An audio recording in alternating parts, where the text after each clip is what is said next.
Welcome to Voices for a Healthy Legacy, where we have discussions about health and wellness with relatable medical professionals. I am your host, Dr. Andrea, a board-certified family medicine physician, and today's guest is Dr. Alisha, who is also a board-certified family medicine physician. Welcome to the show, Dr. Alisha. Thank you for having me. All right, so let's just get into it. Just tell us a little bit about yourself, and then we'll move forward with the interview. Okay. This is always the hard part, you know. I know. When you have so many great things, it's like, what do I pull out and say? As stated, I am Dr. Alisha. I am the multifaceted mama doc. I am a board certified family medicine physician. I'm a wife, a mom, a daughter, a coach for parents of children with special needs. So multifaceted. That's where I got my name. Okay. So I run a hospital-based clinic at the hospital at which I was born. Mm-hmm. And so it's kind of a full circle moment. And I also coach parents, as I stated on the side. Okay. Mm-hmm. Well, tell us what inspired you to go into medicine, and then how did you choose family medicine? Okay. So my grandmother was a nurse, Mm-hmm. and so I wanted to be a nurse. And she was always like, no, you could be a doctor. You're going to be our first doctor. Uh-huh. And I'm like, okay, you say so, you know. And grandmas know best. So you Right. were like, if my grandma said I need to be First of all, a doctor. I was a granny's girl. Okay. And anything she said was just the gospel truth to me. So Right. if she said I could do it, I could do it. Done deal, huh? Yes, I was 4 at that time when I wow. decided I would be a physician. And at that time, I was going to be a pediatrician. Why is this a recurring thing that I'm hearing with so many ladies? But go ahead. I think it's because our pediatricians are who, like, we meet first. Yes. That's our first doctor, our first example of a doctor. And like, I Right. want to be like them. So Right. I initially said pediatrics, and then I did my rotations. And then when I did my family medicine rotation, I fell in love with it. Okay. I have ADHD. So the fact that it was a little bit of everything worked wonderfully for me. Right. I got to have the best of all worlds. Mm-hmm. So that was how I ended up in family medicine. Okay. And you can go from here to there and everywhere on purpose and like serve all the people. And it doesn't matter if you have ADHD or not. Exactly. You can still function. Like you're an example that you can still like be very successful and function and have like a very good quality of life. Absolutely. Absolutely. I didn't even get diagnosed until my last year of medical school. Really? Yes. Last year of medical school. It was actually March of my last year of medical school when I was diagnosed. Yes. Really? So what happened to make you say, like, I need to go get checked for this? Or did you just go and like describe your symptoms and then they just, okay. It's funny because I was actually on a rotation Mm-hmm. with one of my mentors, and I was giving the Vanderbilt test to a patient. Right. And as I was doing the test, I was like, wait a minute, this seems oddly familiar. So when I got back in her office, I was like, I think I may have ADHD. And she goes, she never looked up from her computer. She goes, yeah, you definitely have ADHD. And I was like, okay. She's like, I thought you were diagnosed. I'm like, no, I'm not diagnosed. Really? And that is what led me to like getting diagnosed, starting medication. And it was just amazing how much it helped my productivity. And like, I was just like, I cannot believe I suffered all this time.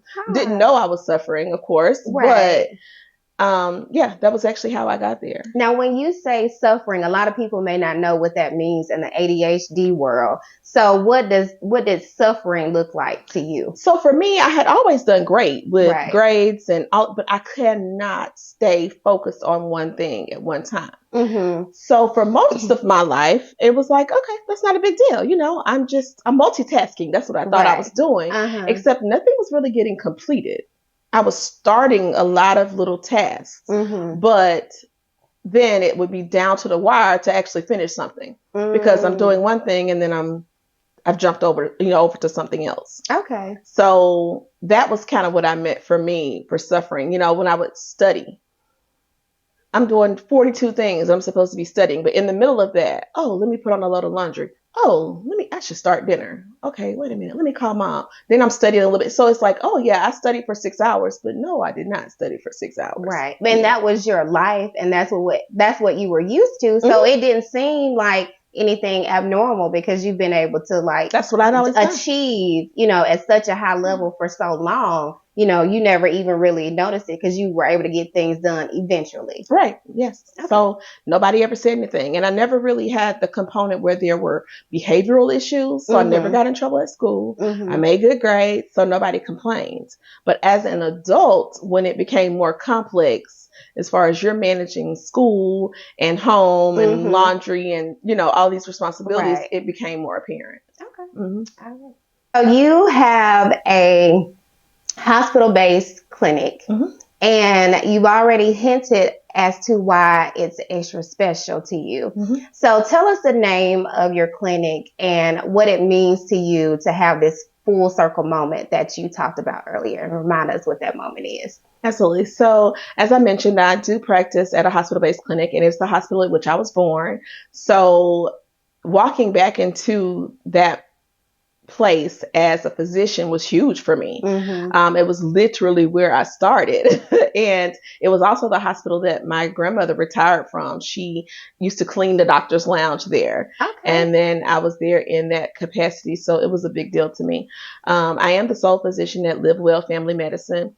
And the reason I chose Live Well is because that was my goal for my patients, is that they live well. And that is in entirety. I practice holistically in that as an osteopathic physician, we believe in mind, body, and spirit and the connection therein. So I try to practice where I am nurturing all parts of my patient. So that is where we kind of began with that. And that's where we've been now for going on 10 years. Oh, wow. And so when you think about that, like patients, they're coming in, it's almost like you're coming in and I'm going to help you live well. If people ask like, where's your doctor? Oh, she's at Live Well. So it's like this message is out there and covering like even before they come. And if they're telling people where they go. So that whole message is just being spread, like even when they're not there and they just know, okay, well, I go to Live Well and my doctor wants me to live well. So let me put forth the effort. Hopefully that's what they think. Live well. Yes. So we know that we get a lot of feedback from our patients. Some, really, really good. Some in the middle, and some the other way. Right. So if your patients what's a recurring theme that you are noticing about your patients and what they think about you and their care and why they chose you and they continue to come to you and they are telling others like, you need to go see Dr. Alisha. Yes. So the recurring thing, even yesterday, I had a patient stop me and she said, "You're such a great doctor." And it warmed my heart. Even on those bad days, those are the days that help you to push forward. Right. What I hear repeatedly is that you listen. I have a doctor who listens, and that's important to me. And I think it's just essential. It's so much that we can learn about our patients if we take the time to talk to them, if we take the time to listen to them. Very true. It's just so much that is not just in a typical medical interview that you learn throughout the course of seeing your patients. What's going on at home, what's going on. It's, as I said, mind, body, and spirit all affect our overall health. Right. So that's one of the biggest things that I hear that I'm grateful of and grateful that I had the time to do that. And I've tailored my practice to do that. Good. I told my CEO when I went in the door, I don't want to have an assembly line where I'm just patient. I don't want to do that. Right. And they promised me I'd never have to. And so far, I haven't had to do that. I'm able to have some time with my patients, and that's important. Good. And I like to also say when, as a doctor myself, like when you have that relationship with your patients, like listening is key. But when you get to know them, you hear the things that aren't being said sometimes as well, because like it's the tone, it's you're used to them coming in a certain way. And then if there's a shift when they come through the door this time, you're like, wait a minute. Something's off. Right, right. So after you establish your medical practice, so you got pregnant and then so all excited about that. And then you have a former 23-week preemie. Yes. So take us back, if you don't mind, to that day when all the excitement happened with Langston, and he's still exciting today. That part has never stopped. Right. He entered, with excitement, and he still brings so much excitement. That's who he is. So take us back to that day, if you don't mind. Just kind of tell us, what that was like when you realized what was happening. Everything was normal until it wasn't. That's basically how I described that day. It was a normal day. Pregnancy was going fine. I was actually 22 weeks, 6 days. Okay. So I went to bed like normal, and I woke up in the middle of the night to go to the bathroom because that's what happens when you're pregnant. And I'm half asleep, but I'm noticing like, wait, something is off. Then I look behind me and there was blood.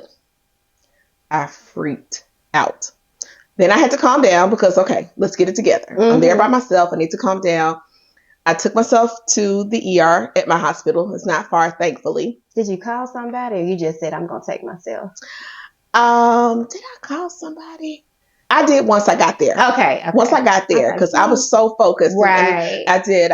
Once I got there, I did let people know where I was. Okay. They checked me. They did a full examination. Baby was fine on the monitor. I was not dilated, and they said, well, maybe you had just a surface, vessel or something that. And I had an appointment. Ironically enough, the next day. Actually would have been later that day because it was after midnight when this happened. It was about 4 a.m. I had an appointment later that day with high risk maternal fetal medicine at UAB because I was an older mom, geriatric as they like to call it. And I'm still not over that. But I was 35. I'm like, come on, God. But so I'm like, okay, cool. So they said, well, just follow up with your doctor as you were scheduled. I'm like, okay, cool. So I go back home. I did cancel my clinic for that day because I was like, I'm just going to chill. I'm going to relax until I go to my appointment. So I went back to bed. I got some Chick-fil-A, but I wasn't really hungry. Ate a little bit, went back to bed. I woke up a few hours later, bleeding again. And at this point, it was worse. Wow. So I called my OB and who was at our hospital, and I went straight to his office. He told me, come in the back door. So I did. And when I got there, they told him I was there. He immediately came in, and I can distinctly remember him saying, a bulging bag of water. And then I didn't hear anything else for a while. Like, it was just like everything was moving around me. And it was like it was in slow motion, but I could not hear what was happening. It's like I was in and out. I felt like I was in and out, and I could hear him. I remember him being on the phone with UAB downtown, and he was telling them, I need her there yesterday.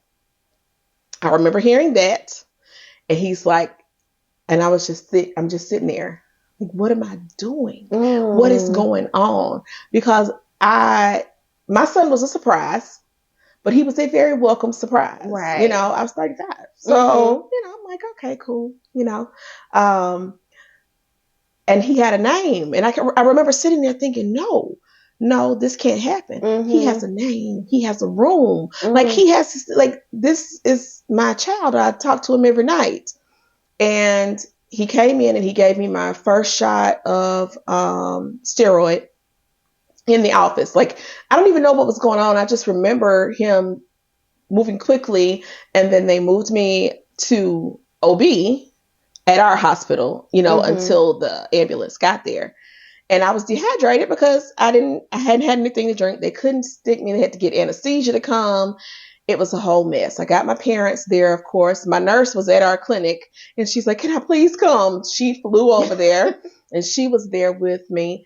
And I stayed there until the ambulance got me. And I remember riding, they put a nurse practitioner who was a neonatology nurse practitioner to ride with me in the back of the ambulance in case the baby actually came out. Because at that point, they're like, it's this bag of water is here. It's bulging. It's a bulging bag of water. And I remember it felt like I was on a wagon riding, like we hit every bump between Bessemer and Birmingham. And Oh I'm my like, goodness. the baby's going, he got to come out. Like, we keep hitting these bumps. And I got there, and then it's like, I lost a block of time. Like, I don't really remember everything that was going on at that time. It was just, I was in and out. And I got there, and they got me set up, and they put me, I always say they put me on my head because they put the foot of the bed elevated so far in order to take pressure, of course, off the bag of water. I was only 22 weeks, 6 days. Babies are not supposed to be born at 22 weeks, 6 days. No. So that was a stressor. And I stayed in the hospital for a few days. And they're like, we're ready to be there for the long haul. Because they're saying our goal, we can at least get you to 27 weeks. And then, we'll go from there. Okay. And family is bringing me crossword puzzles and magazines. And I'm like, okay, this is it. You prepared to just hang out. We're going to just be here, and my staff is saying, we have the clinic. We have the patients. Don't worry about it. And then at 23 weeks, 3 days, he decided, that's enough. And then he was here. And that happened incredibly quickly. I'll briefly just tell you about that. That Friday night, I started having pains. I thought it was gas pains. Because, I've never been in labor. I don't know what's going on. And I said, dang, it's getting worse. Maybe it's because I'm laying on my back like this, because I could only lay on my back. And I was on complete bed rest. And I'm like, well, I'm eating, and then I'm back on my back. So maybe that's it. But it intensified. I'm like, I have never felt pain like this in my life. So they put me on the monitor. And sure enough, I'm contracting. I'm like, oh, like, that's what we're doing. Okay. And it was back pain. I had back labor. Worst pain ever. They're able to stop the labor, but it got so intense. I did ask for my epidural. I'm like, let's get it. Nope, we're going to have to get an epidural. Like now.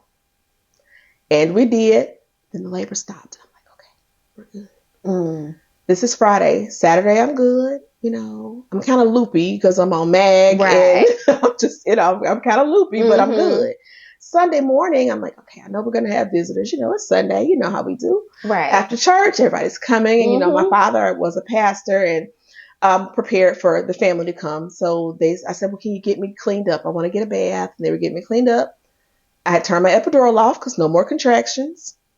And literally, I'm not exaggerating with you. I felt hot all over. And I said, something is wrong. I'm hot. I can't cool down. They got me a little clip-on fan from my bed. And I'm like, nope, still not working. And I started to hurt like crazy. I said, something's wrong. I text my sister-in-law. They were at Sunday school. And I said, I'm in a lot of pain. And she said, I'm on my way. Before they could get from Hueytown to downtown, which is approximately 20 minutes, I had a baby and he was in the NICU. Yes, that is how quickly. That quickly? That quickly. He was in the NICU. Like, he was there and gone. They had already wheeled him away. It blew my mind because I'm like, I was fine. And then all of a sudden, it was like a 30-minute time period that I was perfectly fine, laughing with the patient caretaker about her daughter. And then I had a baby. Wow. Yeah. Yeah. That quick? It was just like you said, like it was fine until it wasn't, or everything was fine until it wasn't, and then it just all spiraled. And then all of a sudden I had this baby, and I remember apologizing to him. I'm like, I'm so sorry. I was trying, because I'm thinking, like, I was so blaming myself. Like, what could I have done differently? I was trying to keep him in, but really now we all know it was Langston and you can't contain him. But at 10:31 a.m. that morning, he was born, and he came out crying. He sounded like a little rat. It was just a little squeak. I said, is that him? And they were like, yes. The nurse said, he has the nerve to be pretty feisty. Oh my God. And he fit like right here. He was 1 pound and 7 ounces. Oh wow. And I always said he looked like a little chicken wing. He was so little. He didn't have, like the muscle. It was only just muscle. He hadn't developed the fat layer yet. So he was red. I mean, just as red as he could be. Right. And about this big. And he was mad. Oh my God. Screaming and fighting. He was just flailing over there. And I'm looking at him and I'm like, oh my goodness. And they said, well, he's breathing on his own. And I was like, a miracle. And we'll talk about how that name, he is my miracle. It blew my mind. I'm like, they were like, he's breathing on his own. Like, they took him, they just bagged him. Wait a minute. Wait. What did you just say? He was breathing on his own. They did, of course, they had to. I mean, I know they had to, but the fact that initially and then have that strong of a cry. Yep, I was able to hear his him lungs, cry. Because you think about all the developmental things, and for him to have to be able to cry and for that strong, and for you to be like, oh my gosh, and for them to say, oh, he's feisty, he was feisty. Whew. Had decent APGARs, everything. Like, I could not believe it. And they just bagged him, on the way to just kind of blowing oxygen over his face. On the way to the NICU. And then, of course, they intubated him as soon as they got him there. And they had to put him in his because he didn't have anything, to regulate his temperatures and all of those things. And I had to get a DNC after, just because it was so early. It was like nothing was happening the way it was supposed to happen. Right. But yeah, he came here making his mark, and he has literally been doing that ever since. Until the last moment I saw him this morning. Yes. So Langston went on to be diagnosed with autism. He did. Later on. So tell us a little bit what that process was like, and then how you transitioned from just being a physician to now an autism coach. Yes. So I remember seeing little things, but not thinking that much of it, because he was a 23-weeker. And the fact that he was already doing so much more than they said, he was expected to do. Right. And one night, though, I tend to bring the drama. We were up, and he was in the floor. He was twirling around and just doing normal Langston stuff. It was about midnight because we had no structure at that time. And I remember saying, I think he's autistic. And proceeded to have a complete come apart. But it hit me like a ton of bricks. Like, wait a minute. All the things came together for me that I'm like, what's going on? So I freaked out. And then I was like, all right, we got that out of the way. Now what do we do? So next morning, I'm texting it was his speech therapist. He did early intervention, as most preemies do or should do. And at that point, this was in December. It was the December just before he turned 2. And I call her and I'm like, I think Langston's autistic. She goes, wait, what? And I'm like, listen. And I started telling her this stuff. And of course, I'm like, rattling things off, because I was in doctor mode and mom mode at the same time. She's like, calm down. Do not do this to yourself. I told you. We are still friends now. And and I'm like, I'm telling you what I see. I want him evaluated. Because my thing was, the sooner he's evaluated, the sooner I can help him. Right. The sooner he's able to get what he needs to be his best self. Many times people are like, well, I don't want a label on my kid. I didn't care nothing about that. That label is what was going to put me in a position and put him in a position for him to excel. I'm so glad you said that. That was how I felt. That I didn't have time to be in denial. I needed to get out of his way and do what my child needed. Right. No, it didn't feel good. No, that's not what you want. That's not what, you have all these hopes and dreams and aspirations for your children. And I still do. But it was time to do what he needed. The wait list here at Alabama was forever long. So he was not officially diagnosed until the following August. Okay. So once he was diagnosed, I left. It was a place not far from here, actually. I left there. I went to Trader Joe's and had a complete meltdown in the parking lot. I knew it. I had diagnosed him myself. I already knew this, but when she said it to me, it made it very real. And then it was, okay, now we fight. I'm going to have a panic attack. I'm going to freak out, and then I'll do the work. But give me my moment first. Right. Let me freak out. Right. And then I completely fell apart. I'm like, I'm not coming into work. I can't do this. Right. And then I'm like, and then I went and saw patients. It's just the way it works. So the matter was starting him in programs and the things that like, well, what do we do? He was already in early intervention. So thankfully he was already getting, OT. He was getting, speech therapy. He had already graduated out of PT. Okay. And I was trying to look into ABA therapy, which is controversial for some. But for me and the research I had done, it was what I had chosen to do for him. But I hit a roadblock because there's wait lists for that too. Right. So the wait list is for that. And then we found out I didn't have coverage on my insurance plan for it. Okay, well, I'm on the wait list anyway. Let's just work on getting some coverage, guys, you know.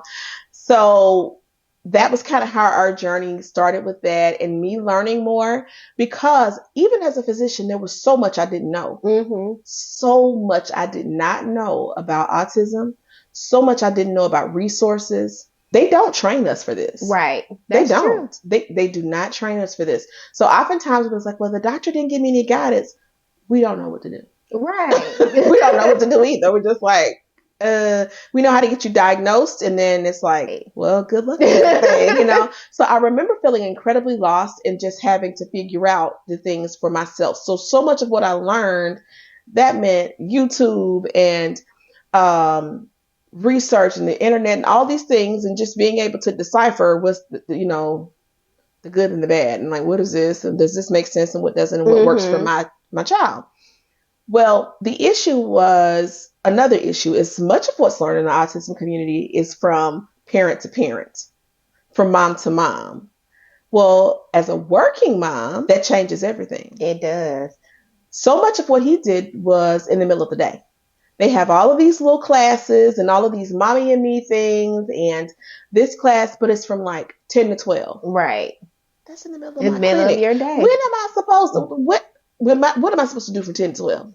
You know, so thankfully I had my mom, and so she would take me, you know, take Langston to different things. He went to a place here, the Bell Center, and she would talk to some moms, and she'd bring some, you know, tidbits back to me, but she doesn't know the questions to ask. Right. She doesn't know, but I mean, she was doing her very best, and it was just the biggest blessing to us. But so much, it's just like it's a secret, and you have to find it. So that led to me becoming an autism coach, because I knew what it felt like being that lost mom and not knowing what to do next. But then I also knew the other ramifications of it, to where I had lost myself for so long. Because after his diagnosis, I was completely focused on him and what do I do for him. And then I kind of figured out I was doing nothing for me. I just wasn't. I didn't go out. If I was not at work, I was with my child. And I was not doing, you know, I was an avid reader. I wasn't reading for leisure. I was reading about autism. And what did you do?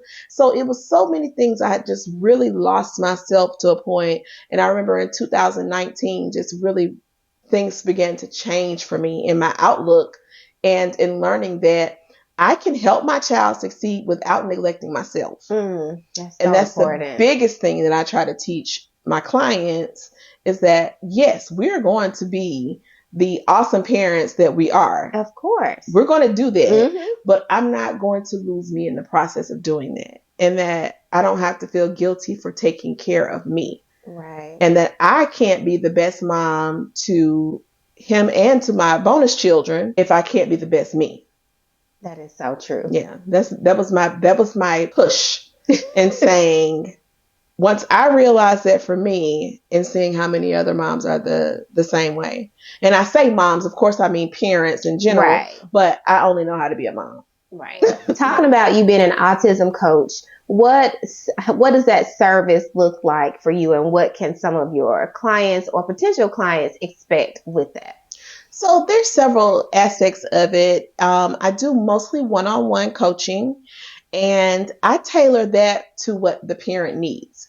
We're all in different phases of this autism mom life. So I deal with people who are dealing with the new diagnosis, and that's just within really coming to terms with the diagnosis and where do we go next. So that may mean providing resources, giving some guidance, also just some counseling on the mental aspects of it, because there are huge mental aspects of it. And so the one-on-one counseling, that's mostly what that's for, just in giving that parent what they need specifically in the realm of autism coaching. What part of this journey do you need help with? In general, I educate on autism and on, autism itself, as well as providing some humor and providing some respite, in just the seriousness of everything that it is, but and also guiding just with this entire process. Okay. And knowing that I'm ever growing. I don't get it right every day. There's plenty of days that I'm like, I have to reteach myself. And that's one of the things I teach my clients, is that I teach them, my goal is in teaching them to go from distraught to determined. I like that. And going from distraught to determined, though, you don't stay there. You don't just stay there. You're going to have days you go back to distraught. I mean, you're going back and forth. It's like anything else. But in my teaching and in learning how to go from distraught to determined, it's just like with anywhere else. If you learn how to get there, you can get back there. Right. So it's in a matter of teaching them how to get to our endpoint in being determined and being able to be your best self.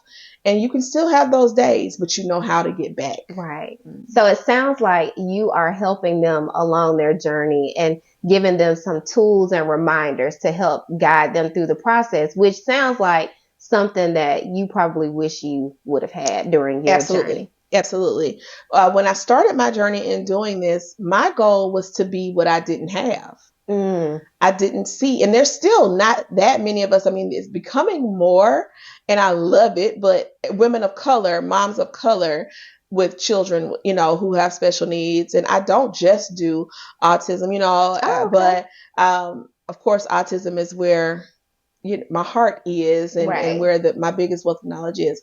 But it's just one of those things where I didn't see moms who looked like me. And another part for me was in being a working mom. Yeah. Because a lot of the moms who are in social media now and who are doing the platforms, they don't work. And it's a different thing. They're able to homeschool. They're able to do all these different things. That's not necessarily our story as working moms. And my job, I feel, is to help provide that example and saying, it's okay. Right. Our kids are still going to get what they need. They get to see us be successful, which is also important. Right. And they'll still be taken care of. Right. We can do all of it.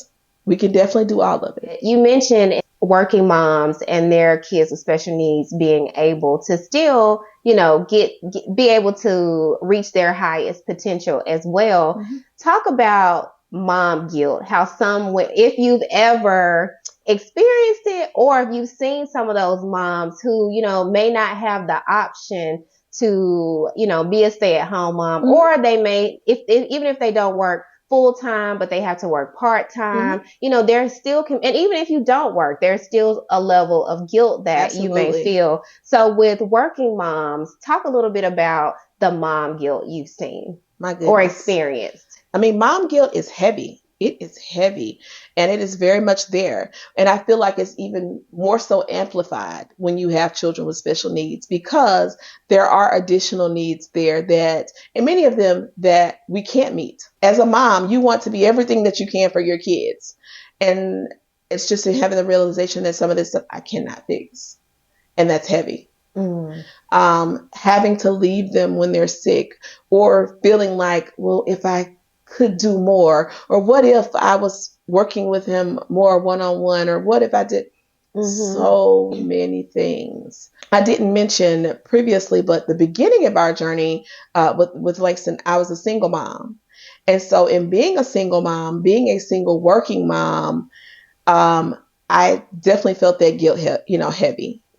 And I can remember sometimes I would be able to take off and go to some of these events that happen in the middle of the day when the rest of us are at work. Right. And I would be made to feel so guilty sometimes, even by other moms. I had a mom tell me, well, I knew that my child needed me. So I quit my job so that I could devote myself fully to him. But that's just me. Oh, wow. And I remember feeling like a kick in the chest for a second. And then I said, what I do is ministry. And Absolutely. it's huge. And I'm taking care of my child and a lot of other people's children too. And that's okay. Mhm. But there was also the fact that I couldn't quit. And then how were we supposed to eat? And Right. who was going to pay for our home? And, you know, who's going to pay for these services and all of these different things? And the insurance is Right. covered by me as a single mom. But yes, it's there. And just even the little things like going out with your friends, you feel that 1 hour was just detrimental to your child. Like I could, you know, like I can't believe I left them. And just to even make yourself pull away for that bit. Mm-hmm. Not knowing how much that nurtures you, Right. to be able to be a better mom. Mm-hmm. That guilt is heavy. It's in so many different aspects, and just, am I doing enough? Could I have done more? What could I have done differently during my pregnancy? Is this my fault? It's so many things, Mm-hmm. and we have to coach ourselves through those things. Right. Mm-hmm. On Voices for a Healthy Legacy, Mm-hmm. we like our guests to leave the audience with some wisdom. Mm-hmm. So, regarding building a healthy family legacy, Mm-hmm. what advice do you give to our audience on what piece of advice about building a healthy family legacy? And I feel like in building a healthy family legacy, it is important that we have open communication. That is so huge. Yes, and that we're yes. so quiet about so many things Mm-hmm. that we don't need to be quiet about. Like our children need to know, whether it's from our physical health, our mental health, Right. all of those things, like we can discuss those things. It's okay for our children to know that mom cries. I'm not as strong as you think I am. Like I'm human. Mm-hmm. And just in being human amongst ourselves, I think that gives our children a strength and also helps them to know that we're their advocates. Mm-hmm. And that is nothing wrong with them because they feel scared or they don't have to feel alone. Right. Because they're not. That's the big thing with me, is in having that communication and being able to know where we've been, where we're going, so that we can have that, healthy future and be truly healthy. Right. That, to me, hearing you say that, is freeing. Mm-hmm. So people don't feel like they have to do it alone or Mm-hmm. keep it in or just shut down. It frees us to be able to open up and talk about it so that we can help each other get through it. Because honestly, none of us have it all figured out. No, absolutely At least not. I know I don't. Absolutely not. I absolutely do not. Okay, there are plenty of days that I'm like, okay, yeah, today wasn't I wasn't my best self today, but Right, that's okay. right. We have a chance to do it again and to get it right. I'm grateful because I was raised with parents that way. My father was amazing in that he let us, even, he was a pastor, but he never hid from us his past. Mm-hmm. He never tried to portray himself as perfect. Mm-hmm. And that gave us the room to not be. Right. He never made us feel that. And I wanted to provide that for my children. And thankfully with my husband, he was one of the best men on the planet. I'm grateful that he's raising our children to see all aspects of what it means to be a man. Right. And that doesn't mean that you don't have emotion and you don't have these things. Like, it's so important. Right. That emotional health is so important. Mm-hmm. Thank you for sharing so many gems and, helping us to be a resource. Well, for you to be a resource for moms, dads, even extended family members who are taking care of children with autism. Now they have someone that they can go to who's not only a physician, but you are really focused in on being that coach for them in this autism space. Absolutely. So how can they reach out to you on social media or website or anything so they can get in touch with you and also follow what you're doing out here in the community? Yes. So I am on social media as the Multifaceted Mama Doc. That is on Instagram and on Facebook. My website is themultifacetedmamadoc.com. And you can reach me there. My DMs are always open for those who need some help, who need some guidance. you need a coach, if you need just my Instagram in general is where I mainly do my education, because some of it is just learning. If you Right. love someone with autism, that's the place for you. You can learn so many things, and you get to see my sweet boy, which is the highlight, and learn about him. Thank you for tuning in to another episode of Voices for a Healthy Legacy. Again, I am Dr. Andrea, a board certified family medicine physician, and I will see you in the next episode. Bye.